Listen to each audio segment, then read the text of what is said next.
AP ప్రజలు కోరుకున్న కొత్త ప్రభుత్వం కొలువుదీరింది. ప్రత్యేకించి నారా నందమూరి కుటుంబాలకు పండగ రోజు ఇవాళ. 5 ఏళ్ల పాటు ప్రతిపక్షంలో ఉండి చేసిన పోరాటానికి, పడిన కష్టానికి దక్కిన ఫలితం ఇది. ముఖ్యమంత్రిగా చంద్రబాబు నాయుడు ప్రమాణ స్వీకారానికి ముందు వేదికపై కనిపించిన ఓ దృశ్యం అందరి హృదయాలను హత్తుకుంది.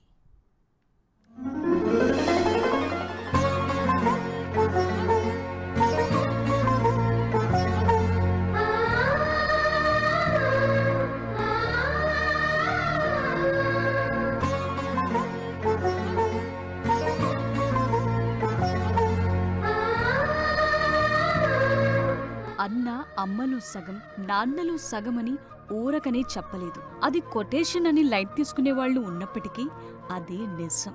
చంద్రబాబు ప్రమాణ స్వీకారం సందర్భంగా చోటు చేసుకున్న ఈ సన్నివేశం అన్న చెల్లెలి బాండింగ్ ను మరోసారి హైలైట్ చేసింది.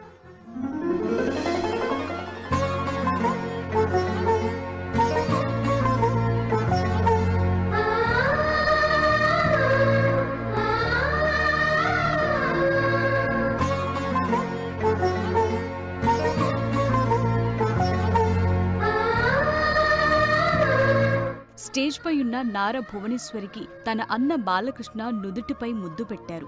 ఆ ముద్దు వెనుక ఎన్నో వర్ణించలేని సందర్భాలున్నాయి. అసెంబ్లీలో వైసీపీ నేతలు తన క్యారెక్టర్ను దూషించటం, తరువాత భర్త జైలుకు వెళ్లటం లాంటి ఎన్నో భరించలేని సంఘటనలు జస్ట్ ఈ 5 ఏళ్ల కాలంలో భువనేశ్వరి జీవితంలో చోటు చేసుకున్నాయి. తన చెల్లి ఎలా ఉండేది అనుకుంటూ బాలకృష్ణ ఎంతో మదనపడిన రోజులున్నాయి.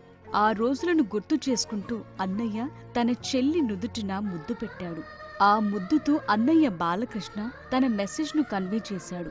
ఇక అంతా మంచే జరుగుతుంది చెల్లెమ్మ అని చెప్పేశాడు.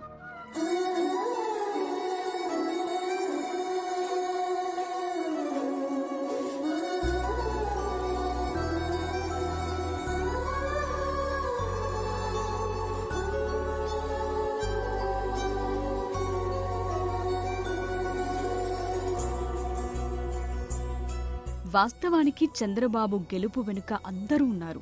అందులో నారా భువనేశ్వరి కూడా కీ రోల్ ప్లే చేశారని చెప్పుకోవాలి.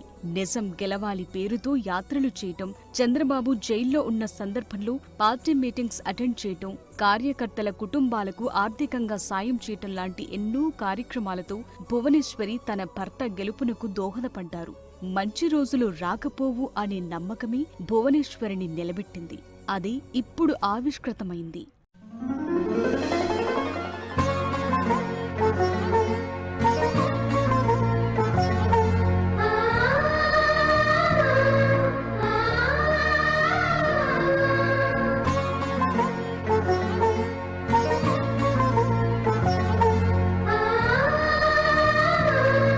బాలకృష్ణ తనకు విషెస్ చెప్పిన క్షణాన భువనేశ్వరి కళ్లల్లో ఆనందం వర్ణనాతీతం.